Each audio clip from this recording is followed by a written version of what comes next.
كافها يا عين صاد. ذكر رحمة ربك عبده زكريا إذ نادى ربه نداء خفيا قال رب إني وهن العظم مني واشتعل الرأس شيبا ولم أكن بدعائك رب شقيا وإني خفت الموالي من ورائي وكانت امرأتي عاقرا فهب لي من لدنك وليا يرثني ويرث من آل يعقوب واجعله رب رضيا. يا زكريا إنا نبشرك بغلام اسمه يحيى لم نجعل له من قبل سميا قال رب أنى يكون لي غلام وكانت امرأتي عاقرا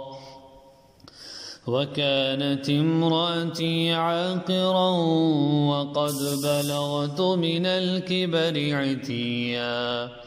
قال كذلك قال ربك هو علي هين وقد خلقتك من قبل ولم تك شيئا قال رب اجعل لي آية قال آيتك ألا تكلم الناس 3 ليال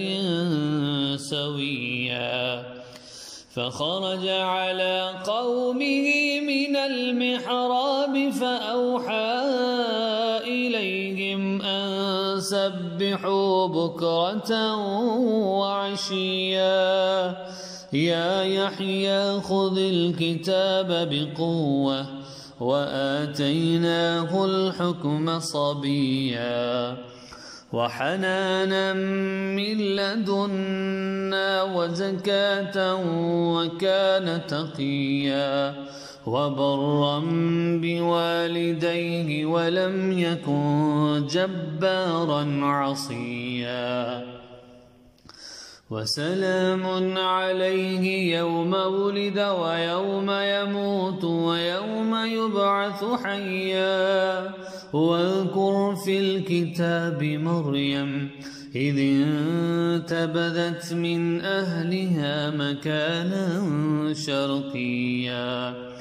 فاتخذت من دونهم حجابا فأرسلنا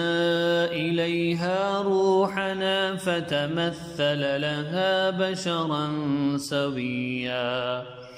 قالت إني أعوذ بالرحمن منك إن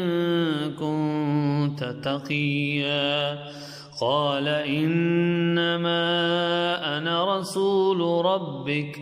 لأهب لك غلاما زكيا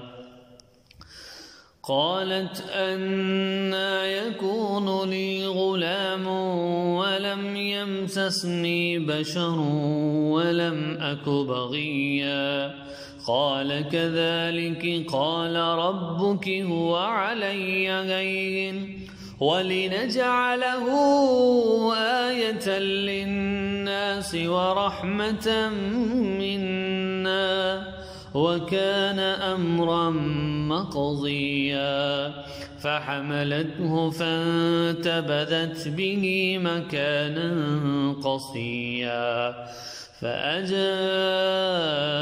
المخاض إلى جذع النخلة قالت يا ليتني مت قبل هذا وكنت نسيا منسيا فناداها من تحتها ألا تحزني قد جعل ربك تحتك سريا وهزي إليك بجذع النخلة تساقط عليك رطبا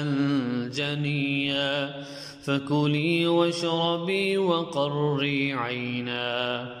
فإما ترين من البشر أحدا